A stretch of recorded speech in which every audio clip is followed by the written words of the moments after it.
Muito bom dia. Vocês vão me permitir dizer um bom dia especial ao reverendo Hugo e a Fátima. Eles são os pais da nossa obra lá em Dom Benito e pais da obra na Espanha. Hoje já são 7 igrejas das últimas que chegaram. E eles que começaram toda essa obra. Dom Benito foi 95, mais o Elva. Que ano foi o Elva? 91. 89 foi o comecinho de tudo, né? Bom, isso me consola, né? Eu também digo as datas e a Tisa me corrige, que eu errei assim, por pouco tempo, 2, 3 anos só. Então, a nossa gratidão a Deus pela oportunidade. Nós estávamos agendando com pouco tempo, que nós tivemos que abreviar essa vinda, porque possivelmente seja a última vinda que a gente pode fazer tranquilamente com os filhos, porque eles já vão se tornando independentes, e nós queríamos, então, que nesta vinda passássemos por alguns lugares emblemáticos da nossa história, onde nós nos conhecemos, eu e Tisa, passamos pelo Nordeste com eles, relembrando o nosso tempo de seminário lá. Então, com isso, nosso tempo foi ficando apertado, mas eu agradeço os irmãos, o presbítero Jairo, que foram abrindo as portas, e isso nos traz bastante satisfação, de rever a igreja uma vez mais. Não sei quantos se lembram, eu diria assim, que o meu coração é espanhol, já a nacionalidade também, junto com a nacionalidade brasileira, mas a última vez que nós estivemos aqui, a igreja estava todo com o olho dizendo, será que ele vai dizer alguma coisa de que a Espanha é campeã mundial? Porque foi exatamente no domingo. E eu disse à igreja que eu estava feliz com aqueles que estavam felizes pelo título da Espanha, né? Eu continuava sendo verde e amarelo no futebol, né? Então agora eu venho feliz pela Copa das Confederações, né? A gente acertou uma coisa pendente de 3 anos. Realmente, falar da Espanha é falar já do coração da gente. São 10 anos, falar da alma, falar do sentimento, já é a nossa nação devidamente assentada no lugar que deve ser, no coração, né? Depois, claro, do nosso berço brasileiro, né? Mas a semelhança entre o brasileiro e a forma de ser do brasileiro e a forma de ser diária do espanhol é muito grande. Então, a gente se sente em casa por essa espontaneidade. Eles só não são bons para entender piada, principalmente as piadas que você tem que compreender o que vem depois, né? As ironias. Isso não são muito bons. Mas é um ambiente que realmente nos sentimos em casa. Então, e trazer esse sentimento para o Brasil é algo que nos alegra, porque sabemos que a igreja vai estar orando e vai estar clamando ao Senhor pela realidade espanhola. A nossa cidade, só relembrando, a nossa cidade é uma cidade pequena, pensando no contexto brasileiro, são 35 mil habitantes. Mas a proporcionalidade seria multiplicar esse tamanho da cidade, algumas vezes, eu diria que se fosse só pela população, multiplicar por 4 vezes. Se falássemos de território, seria multiplicar por 17 vezes, porque o Brasil é 17 vezes maior que a Espanha. Mas eu creio que a exata proporção na mente dos irmãos poderia ser pensada da seguinte forma: dos 8.112 municípios que tem na Espanha, a nossa cidade está aí em torno do número 160 no que se refere a tamanho. Quer dizer que só existe 160 e poucas cidades maiores que Dom Benito, de 8.000. Por aí vocês já podem ter uma ideia, então, da proporção. Não estamos falando de uma cidade de 35 mil habitantes como se estivéssemos falando do Brasil. Estamos falando de uma cidade que está entre as 200 maiores da Espanha. Então, acho que aí a gente já acerta um pouquinho a importância da nossa cidade. É o centro de uma região de quase 100 mil habitantes, e é o centro comercial dessa região. Falar em 100 mil habitantes na Espanha, e nós já estaríamos falando entre 80 maiores centros da Espanha, porque realmente lá, em termos populacional, não se pode comparar ao Brasil. E, em termos de município, é o segundo maior município, em termos territoriais, da Espanha. É o maior produtor de arroz da Espanha, está entre os maiores produtores um dos maiores produtores de arroz da Europa e entre os maiores produtores de tomate da Espanha. Uma briga com a cidade vizinha que ficou como o nome da cidade do tomate, mas a gente produz mais que eles. Vocês sabem que isso acontece, né? Então, essa é a situação geográfica e demográfica de onde nós estamos. Um pastor, quando eu cheguei aqui no Brasil, ele me fez uma pergunta. Ele disse: o apóstolo Paulo iria para Dom Benito se ele tivesse uma viagem missionária? Eu não sei se ele estava querendo me pegar, se a pergunta era muito capciosa. Eu falei: sim, hoje iria. Na época que mandou o reverendo Hugo, foi por fé. Então, ele acertou preventivamente uns 10 anos antes. Quer dizer, o Senhor sabe por que pega um casal e leva para uma cidade que muita gente brincava no Brasil, dizia, e nós temos um missionário lá na Espanha, numa cidade que nem existe no mapa. Mas em pouco tempo Deus corrigiu essa história na mente das pessoas, porque Dom Benito realmente se tornou um centro importante, um centro de muito valor, principalmente com um prefeito que entrou já quando vocês estavam lá, Dom Mariano Galego. Está até hoje lá e transformou a cidade em alguma coisa fenomenal. Inclusive, quem viaja de TAM, quando passa por cima de Dom Benito, aparece no mapa do avião Dom Benito, bem grande, que o pessoal pensa que é uma metrópole, né? E os amigos que já viajaram ligavam para mim dizendo: passei por Dom Benito, aí por cima, né? Que até a TAM, alguma coisa, andaram conversando com a TAM para colocar Dom Benito no mapa. O povo reclamava que não estava, né? Então, eu preparei algo e não vou usar do PowerPoint, senão as últimas fotos no final. Então, nós vamos fazer uma substituição. Agradeço por vocês terem colocado. Mas a homenagem foi longa com relação ao Dia dos Pais e seria uma análise de como alcançar os espanhóis, mas eu estou sentindo no coração, estou sentindo o desejo de utilizar um outro texto que eu creio que estaria mais coerente com o momento emocional que estamos todos vivendo. Eu sei que já tem a pergunta na mente de alguém, e os filhos? Os filhos estão na sexta igreja falando para os jovens, falaram ontem à noite, estão falando hoje. Então, esta viagem missionária, esta visita às igrejas, nós já estamos dividindo entre nós falamos e os nossos filhos também têm falado, e eles estão com os jovens lá, transmitindo e compartilhando do que Deus tem feito na vida deles. Eu gostaria de compartilhar com os irmãos 3 orações, ou 3 motivos de oração da igreja espanhola, que eu creio que é uma oração de todo pai também, que é uma oração de todo, eu vou fazer o jogo pai-plantador, não, plantador, seria um pai plantador de igrejas também, que é a oração de todo pai quando os filhos se casam, é a oração que a gente tem, que a gente coloca diante de Deus de continuidade de uma obra, né? Então eu quero convidar os irmãos a abrirem Malaquias, capítulo 3, para que nós leiamos a partir do versículo de número 10.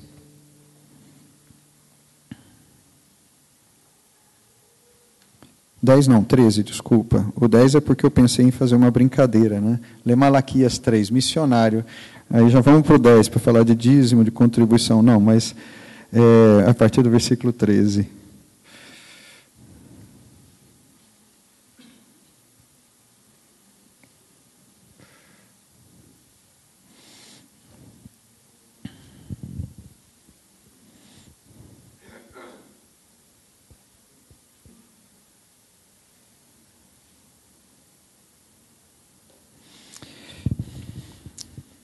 E diz assim, Malaquias 3,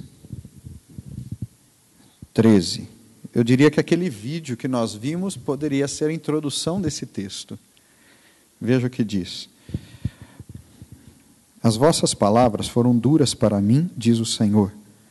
Vós dizeis, que temos falado contra ti? Vós dizeis, inútil é servir a Deus, que nos aproveitou termos cuidado em guardar os seus preceitos e em andar de luto diante do Senhor dos Exércitos? Ora, pois, nós reputamos por felizes os soberbos. Também os que cometem impiedade prosperam, sim, eles tentam ao Senhor e escapam. Então os que temiam ao Senhor falavam uns aos outros. O Senhor atentava e ouvia. Havia um memorial escrito diante dele para os que temem ao Senhor e para os que se lembram do seu nome. Eles serão para mim particular tesouro. Naquele dia que prepararei, diz o Senhor dos Exércitos, poupá-los-ei como um homem poupa seu filho que o serve. Então vereis outra vez a diferença entre o justo e o perverso, entre o que serve a Deus e o que não o serve. O reverendo Carlos Delpino, que eu sei que estará aqui em setembro, recebeu uma vez um e-mail longo de alguém dizendo: eu não entendo porque vocês estão pregando na Europa, eles não merecem, deram as costas a Deus, não merecem mais investimento nenhum. E foi um e-mail longo, e o reverendo Delpino me disse que devolveu com um e-mail mais longo ainda. E eu falei, então já é o começo de um novo livro, né? Mostrando para ele que Deus nunca dá as costas a ninguém, inclusive àqueles que falam duro com ele. Esse texto inicia com Deus justamente dizendo: vocês falaram duro comigo, hein? E a impressão que dá é que não percebem. O rapaz do vídeo percebeu que falou duro com o pai. Mas as pessoas muitas vezes não percebem que tem falado duro com Deus. O grande símbolo espanhol para o mundo todo, que vem de Cervantes, é o Dom Quixote. E é uma expressão muito usada, inclusive muitas vezes por muitos pais, quando erroneamente não percebem que o filho vem com sonhos que não poucas vezes se transformam em coisas sérias. Que é: filho, para de lutar com sonhos como se você estivesse lutando contra moinhos. Lembra do Dom Quixote. Vou te contar uma história, filho. Então, geralmente a gente não lê o Dom Quixote, mas a gente sabe aqueles detalhes, principalmente de não lute contra sonhos que nunca vão se tornar realidade. E aí depois muitos pais chegam e dizem: então, meu filho se formou em tal carreira e hoje é um excelente profissional e eu nunca acreditei nisso. É natural que a gente sempre ponha um pouco de dúvidas, o futuro está longe, né? E a gente acha que, às vezes, a coisa não chega tão profunda. Alguns aqui sabem que nós trabalhamos na área da música e eu sou compositor também de muitas músicas. Então a nossa adolescente ali chegou e eu olhei e falei: nossa, que jovem, vai cantar. E a garota com a flauta também, é um dos meus instrumentos prediletos que eu toco. Então eu falei: nossa, o que vai sair aí? São tão jovenzinhas, né? E à medida que você foi cantando, eu falei: que profundidade de letra. Aí, depois de uma determinada parte, a gente não pensa mais profundidade. Eu acho que o pai sabe o que eu estou dizendo. A gente já está destruído emocionalmente, né? Dizendo que maravilha, né? Às vezes a gente olha e diz: será que pode vir alguma coisa disso? Teve um garoto que chegou com uma gravata borboleta, um violino, e se apresentou para um concurso de música lá na Espanha. E aí perguntaram: quem é você? E ele disse o nome. Da onde você vem? Ele disse a cidade. E disse: você queria dizer mais alguma coisa? Os evangélicos na Espanha, os evangélicos espanhóis na Espanha representam 0,01%. 0,01%. A gente pode pedir para os adolescentes aqui, que são muito bons de matemática, fazer cálculos nessa área, que eles diriam para a gente o quanto 0,01% é pouco, né? Então, o garoto diz assim: o que eu queria dizer é que estou aqui para a glória de Deus. Eu sou evangélico. Imagina, para a gente foi mais que um gol que a gente vai marcar, se Deus quiser, no ano que vem na Copa do Mundo, no final, né? Foi uma emoção. E ele ganhou o concurso, inclusive. A hora que o menino começou... Só que, para a gente, já entra aquele medo. Ai, e se faz feio. Porque tem uns que, às vezes, dizem: vou cantar para a glória de Jesus, e a gente quase diz: só fale para a glória de Jesus, não canta não. Né? A hora que ele começou a cantar, o público se pôs de pé, os músicos que iriam avaliar se colocaram de pé, e a hora que terminou, estavam eles e nós chorando.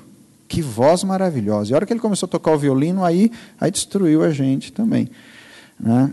E aí uma das cantoras que estava ali falou: como que você vem da minha cidade? Eu não sabia. E outra coisa, você vem daquela igrejinha? porque as igrejas na Espanha são muito pequenas, 20, 30 pessoas, a maioria, né, das igrejas, com exceção de algumas grandes nos grandes centros. Ela falou, se eu soubesse que você cantava naquela igreja, eu já tinha ido mais cedo. Mais cedo não, eu já tinha ido te ouvir. E é uma cantora muito famosa da música flamenca espanhola. Evangelizar, como cuidar dos filhos, como investir, não é lutar contra moinhos. A história do Dom Quixote, do famoso Hidalgo, era, num certo sentido, também uma ironia de Cervantes, um homem muito inteligente, contra os reis católicos que desceram do norte da Espanha, reconquistando a Espanha da mão dos muçulmanos. E muitos deles matavam, aleatoriamente, como aconteceu na Guerra do Paraguai com o exército brasileiro, né? Invadia a cidade. Se você não sabe quem é inimigo, quem é amigo, mata todo mundo e resolve o assunto. Então, isso tudo serviu de base para essa ironia. Quer dizer, o que é que está acontecendo? Nós não estamos, seja com os filhos, ou seja numa obra missionária, e eu quero ir fazendo paralelo para chegar ao coração de todos. Quando a gente investe em alguém, ou em alguma região, ou em Dom Benito, a gente nunca está investindo em moinhos imaginários. Você nem está colocando um prato na cabeça e pensando que é capacete, que foi o que aconteceu com Dom Quixote. Você está investindo em algo porque Deus te levantou para investir numa região ou numa pessoa, porque o que Deus deseja é acertar. No espanhol a gente diz, eu uso muito uma expressão, arrumar os móveis da casa.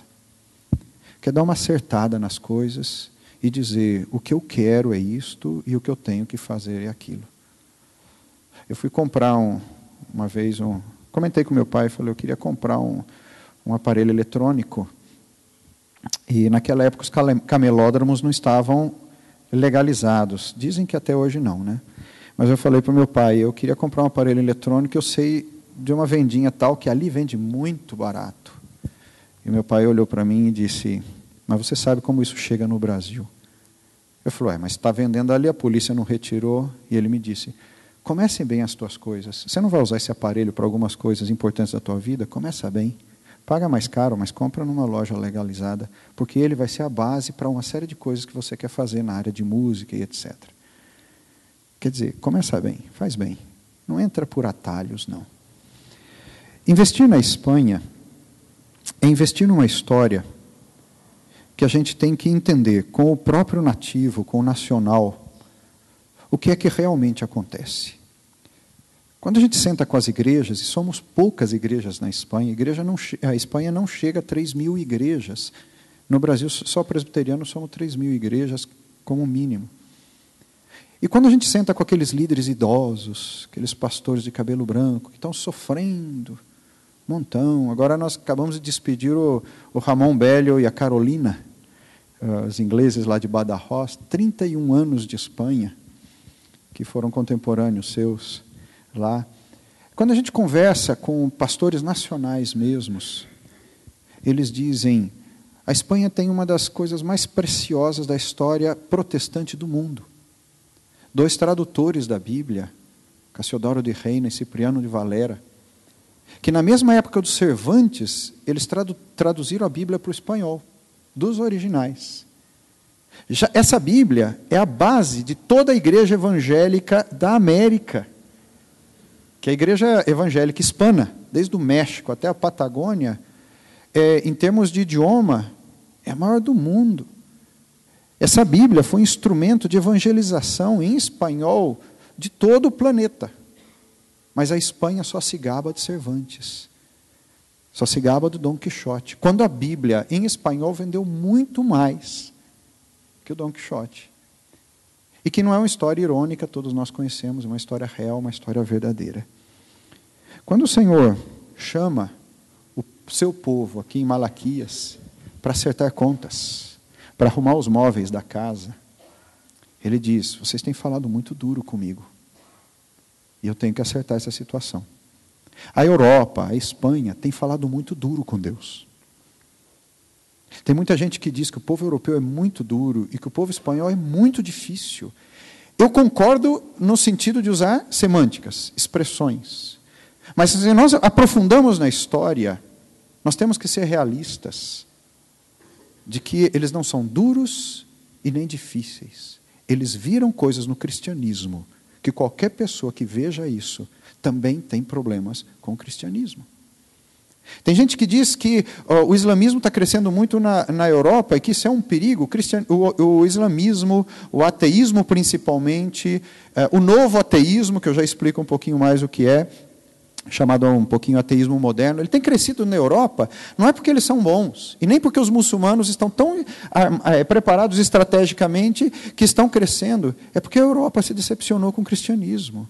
E com todo respeito eu diria, mas toda porcaria religiosa que se meta nesse espaço, se encaixa bem no que disse Jesus, que se limpa a casa, vai embora, e não substitui lá, vem 7 demônios piores talvez.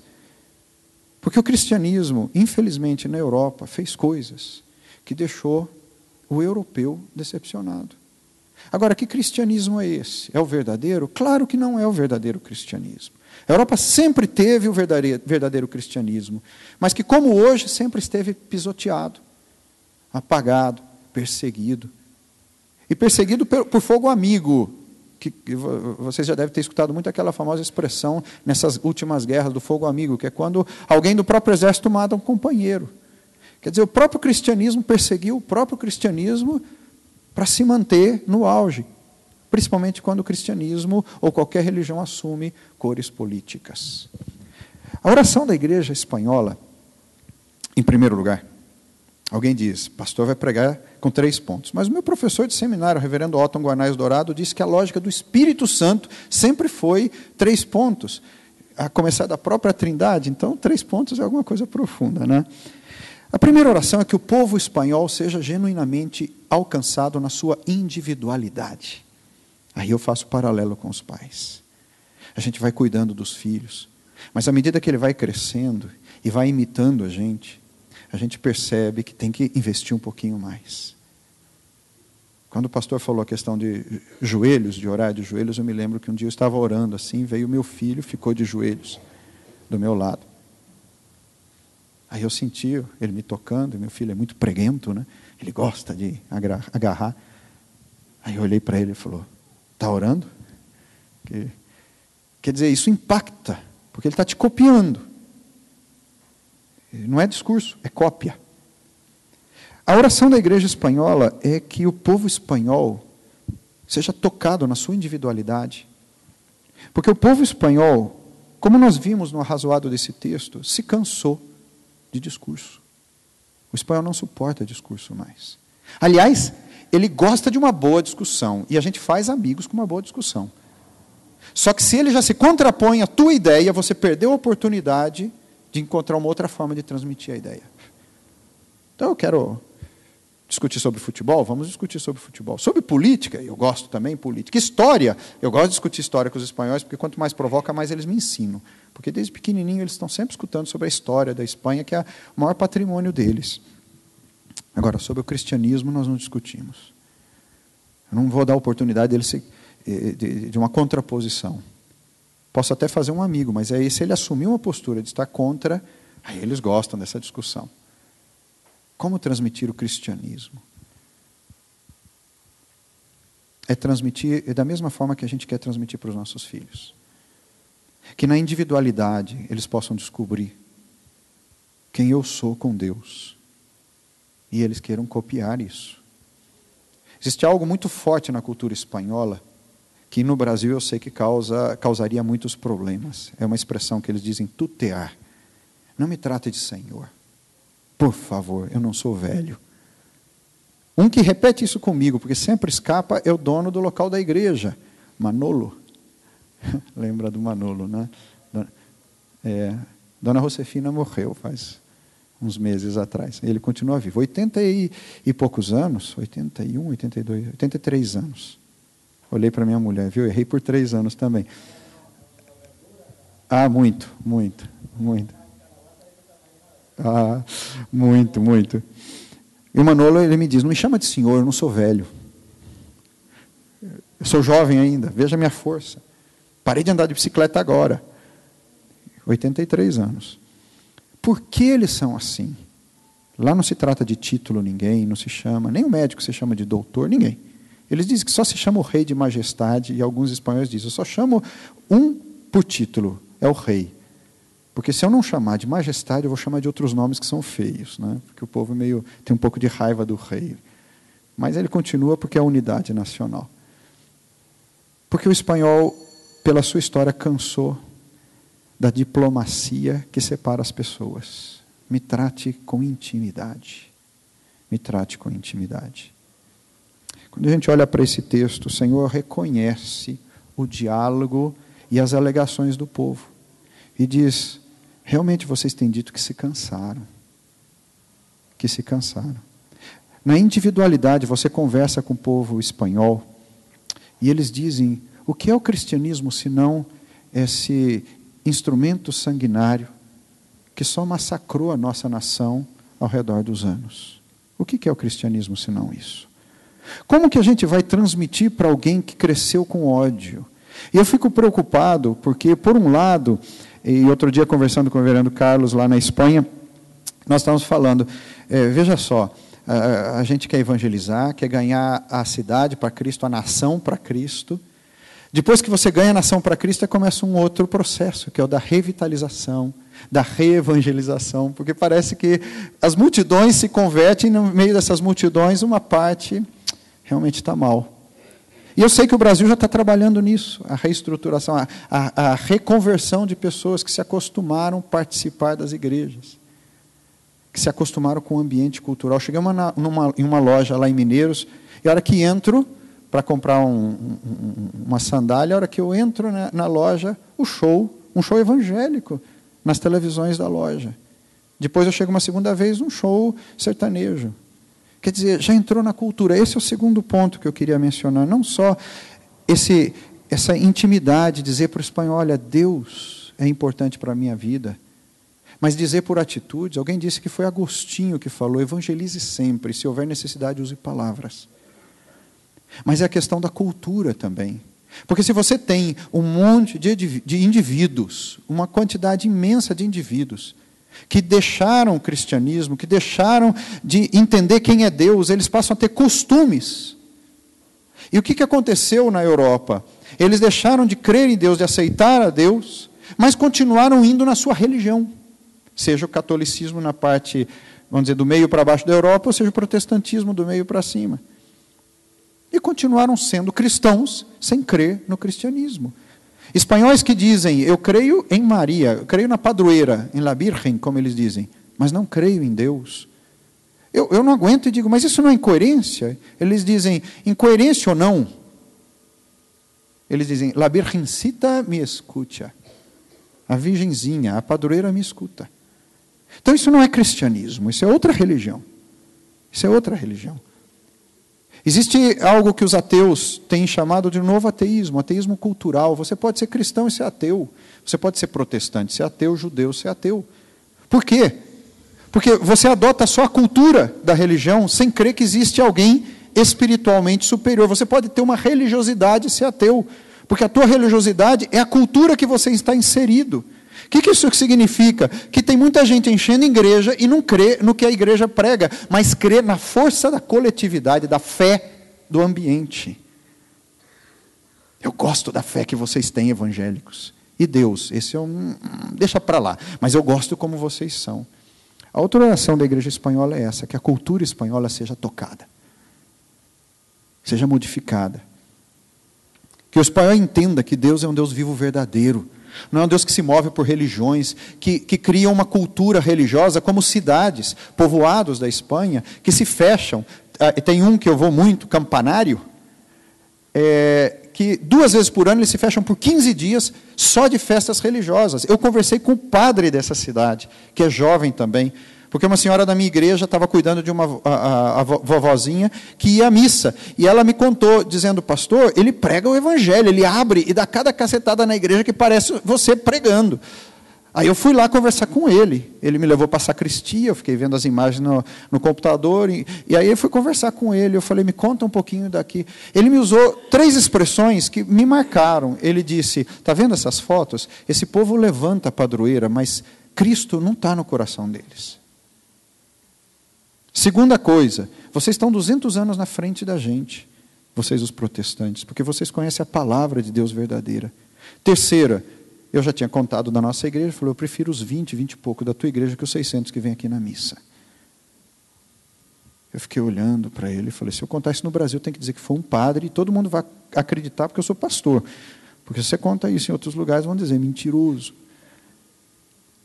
Quer dizer, um padre cansado da cultura da cidade dele, dizendo isso não vale para nada. E aí eu perguntei para a senhora da minha igreja, falei, como ele se comporta? Ele falou, pastor, uma parte da cidade já quer que ele vá embora, porque já não aguenta mais as coisas que ele diz. Ele questionou, na cátedra da igreja dele, da paróquia dele, a cidade tem só 5.000 habitantes, ele questionou a verdade sobre as aparições da Virgem Maria na Europa, em Fátima, etc. Ele questionou, dizendo, eu particularmente creio que isso é mentira. E ficou todo mundo em estado catatônico olhando. Então, é uma oração de que Deus mude a cultura, que Deus acerte essa realidade. E não é o que a gente deseja, muitas vezes você começa a perceber que os filhos estão indo com amigos que não são bons, e aí você tem que devagar se aproximar tal, e dizer, filhinho, não dá. A Bíblia diz que conviver com maus costumes deforma caráter e comportamento. Não dá. Não dá. Com filho a gente orienta, mas depois de uma certa idade, o que você faz? É muita oração e clamando, Senhor, muda a forma de viver dos meus filhos. Muda a forma de viver do povo espanhol. É o indivíduo, é a cultura, e a terceira oração é a igreja. Que a igreja seja genuinamente igreja. E eu também, então, aqui falaria dos 52 anos da igreja. Eu, encontrando com o pastor Paulo Pena e a Meire, lá em Mineiros, eu falei, vou lá na segunda. E a Meire falou, minha igreja, pastor. Minha igreja. Vai lá e diz para a igreja, que a Meire está mandando um abração e um beijo para todo mundo. Está dito. A menina dela veio aqui na porta, mas foi lá com os nossos filhos na sexta igreja, queria reencontrá-los, né? Memorial é isso. O Senhor diz, eu levantei um memorial. Esse memorial é através do indivíduo até as grandes comunidades. E eu vou declarar para todo mundo, que diz aqui o texto, qual é a minha história na vida do meu povo. Esta igreja tem história. E eu acompanho essa história já faz bastante anos, através de pastores que eu conheci, gente com quem a gente tem mais intimidade, como o pastor Jonas, irmãos que já participaram daqui. Memorial é isso, Deus conta para o mundo a história dele, através da Bíblia, para quem vai ler, e através dos seus servos, para quem vai conviver, indivíduo, cultura, igreja. Existe 1.200.000 evangélicos na Espanha aproximadamente. 250.000 desses são ciganos, então eles são evangélicos étnicos, dentro da própria cultura deles. A igreja deles é para eles. Eu acho maravilhoso. Eles cantam flamenco, que é lindo. Algumas vezes participo de cultos com eles, mas a maior parte das vezes eu escuto só da rua, porque não precisa entrar. A música é tão alta, tão alta, tão alta, que você não precisa entrar lá, você escuta da rua. Que é um problema grave da cultura cigana com a cultura espanhola e demais, porque os cultos dele, o bairro inteiro participa por obrigação, né? Contou um ex-pastor cigano que uma senhora falou assim, o senhor pode subir aqui no prédio? As igrejas geralmente funcionam na parte baixa dos prédios, como é o caso da nossa lá, no mesmo lugar que vocês alugaram, né? Aí o pastor subiu e estava ensaiando a equipe de louvor. Ela falou, pastor, o senhor me desculpa, mas eu não vou dizer nada, eu respeito muito o senhor, mas não vou dizer nada. Olha a minha estante, e as coisas tremiam na estante. Ela falou, só isso que eu queria dizer para o senhor, pode ir embora. Ele chegou, abaixou o som, e disse, assim não tem condições, nosso testemunho é horrível. Sabe o que aconteceu? Ele ficou só mais 3 meses na igreja. A música continuou, o pastor foi embora. Além desses 250.000 espanhóis, ciganos, existem 250.000 espanhóis não ciganos.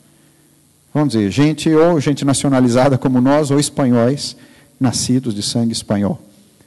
Então, nisso deu 500 mil. Existem 800 mil evangélicos na Espanha, e somando mais aos ciganos, seria 1.050.000, que vivem dentro da sua etnia e do seu idioma. Ingleses, alemães, holandeses, argentinos, brasileiros, equatorianos, colombianos, hondurenhos, cuja igreja é só para quem entende a cultura deles.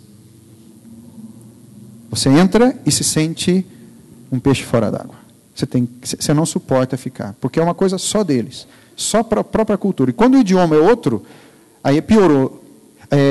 Africanos, gente de Nigéria, por exemplo, igrejas que ocorrem em inglês ou com o dialeto, chineses. Uma das coisas que a igreja espanhola está orando é que o Senhor toque no coração para que todo evangélico que esteja em solo europeu e em solo espanhol queira ganhar o espanhol para Cristo. Aí você volta lá no primeiro ponto e você tenta falar de Cristo ou compartilhar de Cristo a um espanhol a nível individual para chegar no coração dele, e ele diz: a tua religião é estrangeira. E aí você pensa, os ciganos, eles são de uma etnia diferente da espanhola. Brasileiros, argentinos, hondurenhos, ingleses, holandeses, todos fazem cultos no seu próprio idioma em várias regiões da Espanha. E demonstra isso, o espanhol está certo, o protestantismo é estrangeiro. Mas não é o caso das igrejas presbiterianas. Eu tive problema com brasileiros que vinham, e na nossa igreja é proibido falar português se tem um hispano presente, que seja espanhol de algum país sul-americano. E uma vez um brasileiro falou: nós somos maioria. Eu falei: a maioria aqui é o espanhol. Nós estamos aqui para a sociedade espanhola.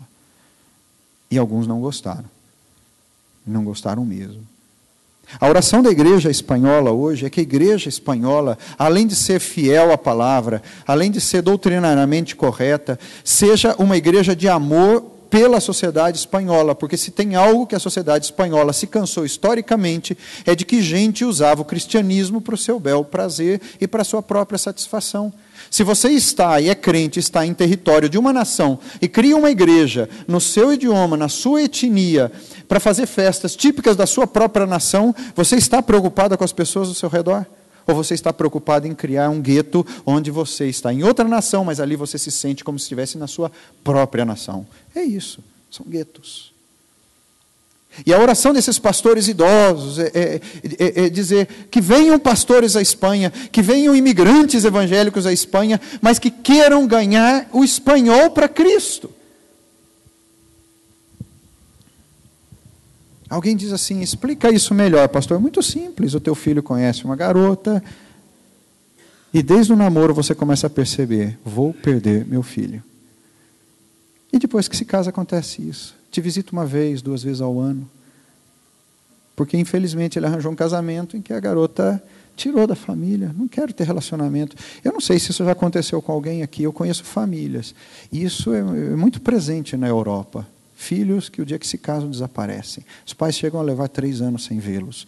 Vê-los e falar com eles, não é? Quer dizer, contato desaparece. A oração da igreja espanhola é: vem um crente aqui na Espanha, que ele não venha para ser um brasileiro crente, para cantar as músicas brasileiras, que ele venha para ganhar a Espanha. Que ele venha para conectar com o espanhol. E aqui então vem o grande apelo da nossa própria missão presbiteriana na Europa. O convite é que pessoas estejam dispostas a ir envelhecer na Europa. A palavra do pastor Delpino é envelhecer no velho continente. A Europa necessita, e não é só a Europa, os nossos filhos, a igreja brasileira, o brasileiro necessita de gente que à medida que vai envelhecendo, ele continua fiel ao Senhor. Que a vida dele é um memorial. Que não interessa se ele tinha 13, 33, 43, 53, 83, 103. Como eu dizia, com quase 103, mas 100 anos, o reverendo Haroldo Cook. Não sei quantos aqui se lembram da existência desse pastor velhinho. Eu me lembro porque meu pai falava um tempão, um montão dele. E o reverendo Haroldo dizia: se você quer conhecer uma igreja, saber como é uma igreja, visite algumas famílias da igreja e você saberá como é a igreja. E se você só teve a oportunidade de pregar num culto e ver como as pessoas se comportam, você já sabe como são as famílias. Porque essa relação existe. Porque nós somos memorial escrito de coisas boas e coisas más. Mas graças a Deus, porque nós temos o Espírito Santo de Deus que nos lembra o que Jesus ensinou e conserta isso. E o Senhor estava dizendo para Israel, eu vou levantar um povo. E aí veio João Batista, promessa da vinda de João Batista e promessa da vinda de Jesus. E vou acertar os móveis dessa casa. E vou acertar essa situação aí. E vou colocar ordem na casa. E quem é justo vai ser conhecido como justo. E quem é ímpio como ímpio. Ai, ai, ai, se a gente fala isso para muitos evangélicos que vão galgando postos de governo nas nossas nações. Que Deus acerta e quem não é, não é. E quem é falso, é falso. Isso desde o indivíduo, passando pela cultura, mas também na igreja. A profecia de Amós diz, ai daqueles, a profecia do Senhor através de Amós, que pedem justiça, porque a minha justiça começa, diz o Senhor, pela minha casa. Que esta igreja, que cada irmão, que cada família, que cada pai, pensando no dia de hoje, que nós os missionários, que os evangélicos que estão espalhados pelo mundo, e hoje, glória a Deus pelo que Deus está fazendo com o Brasil, porque os pastores dizem, onde chega um brasileiro, já chega gente querendo mexer com a igreja evangélica e plantar uma igreja, e não precisa ser missionário, não. Glória a Deus por esse amor evangélico brasileiro, apesar de todos os problemas que pode haver também. Mas que aonde estejamos, sejamos essa carta escrita, esse memorial do Senhor. Que o Senhor diga à sociedade ao nosso redor, vocês querem saber se eu sou vivo e verdadeiro, se eu sou poderoso? Olha a vida do meu servo. Eu sei que esta igreja tem sido esse memorial na cidade. E eu sei que tem irmãos aqui que estão praticamente desde os primórdios, ou desde os primórdios da igreja. E que foram um memorial. O irmão das poesias, eu tenho certeza, aqui, que é o irmão dos poemas, não é isso? Que escreve poema para tudo. Foi isso que eu entendi do outro poema. Tenho certeza que é um memorial também para muita gente. E eu sei que cada um aqui, irmã cozinheira, é um memorial. Deus fala através de cada um de nós, por isso que os dons são muitos. Da mesma forma que os irmãos veem o que acontece aqui, orem pela Espanha. Orem pela Europa. Porque nós sabemos que um servo de Deus, como foi John Knox na Escócia, um servo de Deus dizendo, Senhor, faz de mim, dá-me essa nação, senão ou me mata. Quero continuar vivo se não for para ser esse memorial. Deus vai mover estruturas aonde for. Essas são as 3 orações da igreja espanhola.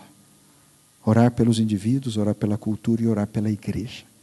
Se essas 3 coisas vão sendo alcançadas no evangelismo pessoal, na mudança de contextos culturais e uma igreja genuína, nós temos nações, nós temos igrejas e nós temos famílias transformadas. Eu gostaria de pedir então para os nossos irmãos que colocassem essas 4 fotos finais do PowerPoint, aquelas fotos da igreja.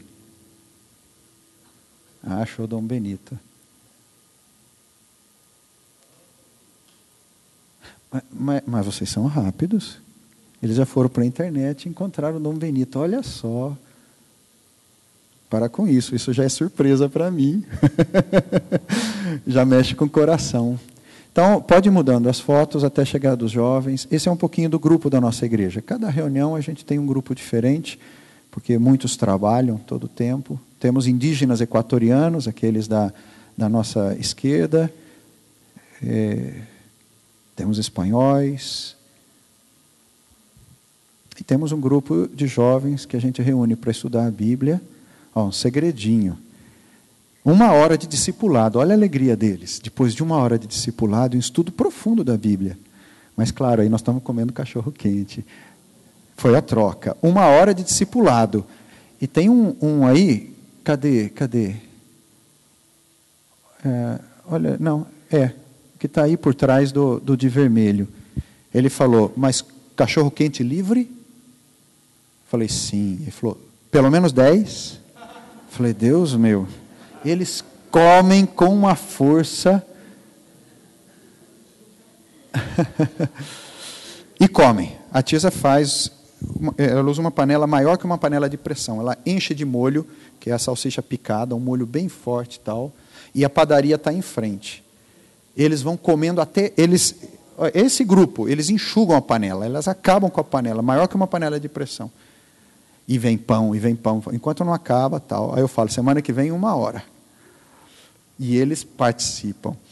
Queridos, orem por gente como eles. Que às vezes a gente olha e diz, por exemplo, os indígenas equatorianos com as suas roupas típicas, e diz, de que vale? São evangelistas. Movem a cidade.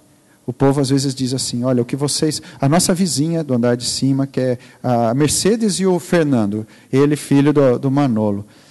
A Mercedes uma vez falou para a gente, falou, olha, o que vocês fazem pelas pessoas que vêm aqui, nós espanhóis não fazemos nem por nós mesmos. Vocês são um exemplo. As meninas deles, que vocês conheceram só a Pilar quando nasceu, a Ana, vocês não conheceram? Ou conheceram sim, mas ela era muito pequenininha. O mais novo, o Manuel, vocês não conhecem porque ele já nasceu com a gente. As meninas e ele já têm participado de cursos de manualidades da igreja.